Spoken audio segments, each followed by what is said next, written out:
We're going to take down these three gentlemen and put this in its place. This, as you can see, is an enunciation. Now, Phillips, perhaps you give us a technical description of the battle?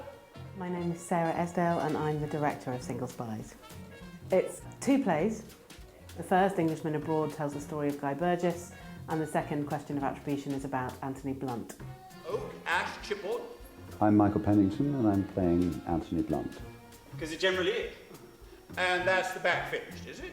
He was one of the famous four Cambridge spies who were involved in passing secrets to the Soviet Union during the 1940s and the 1950s. Blunt was quite clearly the worst spy ever.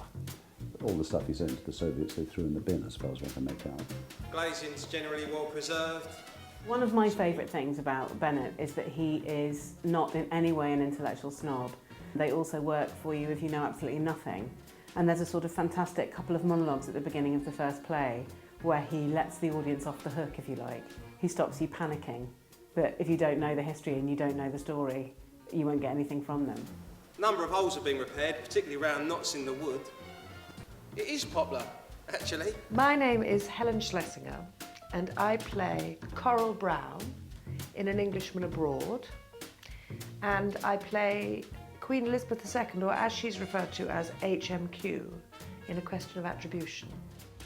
The things to remember with the Queen is that really, literally, the upper lip does not move that much, and that the sounds are quite high, although the real personality of the Queen remains mysterious to one, and one can only guess as to the reality.